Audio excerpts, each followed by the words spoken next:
అస్సలాము అలైకుం వరహ్మతుల్లాహి వబరకాతుహ్. అల్హమ్దులిల్లాహి రబ్బిల్ ఆలమీన్ వస్సలాతు వస్సలాము అలా రసూలిహిల్ కరీం అమ్మా బఅద్. అనంత కరుణామయుడు అపార కృపాశీలుడైన అల్లాహ్కు శుభనామంతో ప్రారంభిస్తున్నాను. నా ధార్మిక సోదర సోదరిమణులారా, రండి రమజాన్ మరియు ఉపవాసాల ఆదేశాల గురించి తెలుసుకుందాం అనే ఈ కార్యక్రమంలో ఈరోజు మనం ఉపవాసం యొక్క మర్యాదలు మరియు నియమాల గురించి చర్చించుకుందాం. మొదటి నియమం మర్యాద ఏమనగా, ఉపవాసం ఉండే వ్యక్తి ఫజర్ కన్నా ముందు నియత్ చేసుకోవడం తప్పనిసరి. చూడండి సోదరులారా, సోదరిమణులారా, ఏ ఆచరణ అయినా సరే సంకల్పం లేకుండా అది చేస్తే అది అల్లాహ్ వద్ద స్వీకరించబడదు, దానికి ప్రతిఫలం లభించదు. సంకల్పం నియత్ అన్నది తప్పనిసరి. ప్రవక్త సల్లల్లాహు అలైహి వసల్లం వారు చెప్పడం జరిగింది, ఇన్నమల్ అమాలు బిన్నియాత్. మన ఆచరణలు సంకల్పాలపై ఆధారపడి ఉన్నాయి. సంకల్పానికి అనుగుణంగా కర్మలకు ప్రతిఫలం లభిస్తుంది అనే విషయం మనకు ప్రవక్త సల్లల్లాహు అలైహి వసల్లం వారి యొక్క హదీస్ ద్వారా తెలుస్తుంది.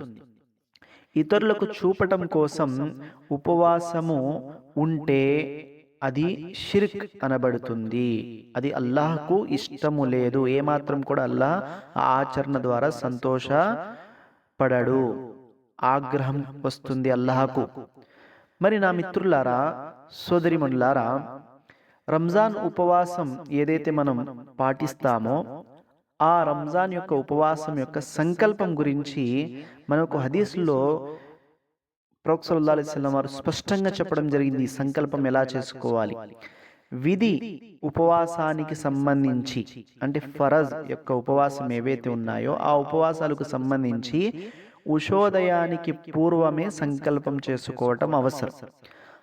హజరత్ హఫ్సా రదియల్లాహు అన్హా ఉల్లేఖనం ప్రకారం దేవప్రవక్త సల్లల్లాహు అలైహి వసల్లం ఈ విధంగా తెలియజేశారు: ఉషోదయానికి పూర్వం ఉపవాసం ఉంటున్నామని సంకల్పం చేసుకోకుండా ఎవరైతే ఉంటారో వారి ఉపవాసం నెరవేరదు.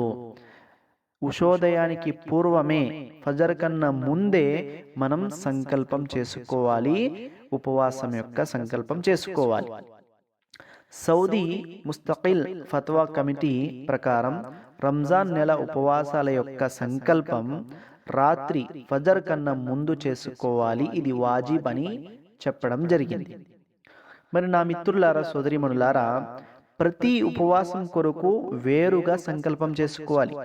ఎందుకంటే ఉపవాసం ఒక ఆరాధన, మరియు ప్రతిసారి ఆరాధన యొక్క ప్రారంభంలో మరలా సంకల్పం చేసుకోవడం తప్పనిసరి. ఎందుకంటే ఏదైనా ఆరాధన సంకల్పం లేకుండా స్వీకరించబడదు. సౌదీ ముస్తకిల్ ఫత్వా కమిటీ ఈ విషయాన్ని తెలపడం జరిగింది. మరి అదే విధంగా మిత్రులారా, సోదరిమణులారా, సంకల్పం అనేది కేవలం మనసు, హృదయానికి సంబంధించిన విషయం. అంటే ఆరాధనలో అనేక రకాలు ఉన్నాయి.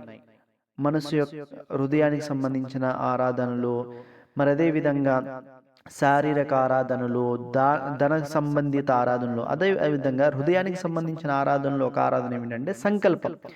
ఇది మనసుకు సంబంధించింది. సంకల్పం అనేది కేవలం మనసు యొక్క ఉద్దేశము. జ్ఞానవంతులు అంటున్నారు, సంకల్పం యొక్క స్థానం హృదయం. సంకల్పం అనేది కేవలం హృదయం యొక్క ఉద్దేశం. హృదయంలో జనించే ఏదైతే ఉద్దేశం ఉందో దాన్ని నియత్, సంకల్పం అంటారు. కనుక ఏదైనా ఆచరణ కొరకు నోటితో సంకల్పం చేయడం బిదాత్ అవుతుంది. కనుక ఉపవాసాల కొరకు నోటితో ఎటువంటి పదాలను ఉచ్చరించడం సరైనది కాదు.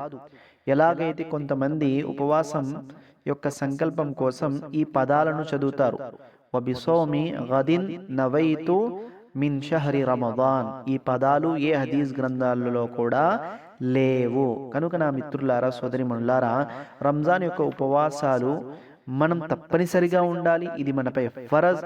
మరి ఈ ఫరజ్ యొక్క ఉపవాసాల యొక్క నియత్ మనము ఫజర్ నమాజ్ కన్నా ముందే రాత్రి వేళే మనం ఆ యొక్క ఉపవాసం యొక్క నియత్ చేసుకోవాలి. కనుక అల్లాహ్ తాలా మనందరికి కూడా ఖురాన్ మరియు హదీసులను అదే విధంగా అర్థం చేసుకుని ఆచరించే సద్బుద్ధిని ప్రసాదించుగాక. ఏ విధంగానైతే సహాబాలు, తాబঈన్, తబే తాబঈన్ అర్థం చేసుకుని ఆచరించారో అలాగే మనకు కూడా అల్లాహ్ ఆచరించే విధానాన్ని ఇవ్వుగాక. ఆమీన్.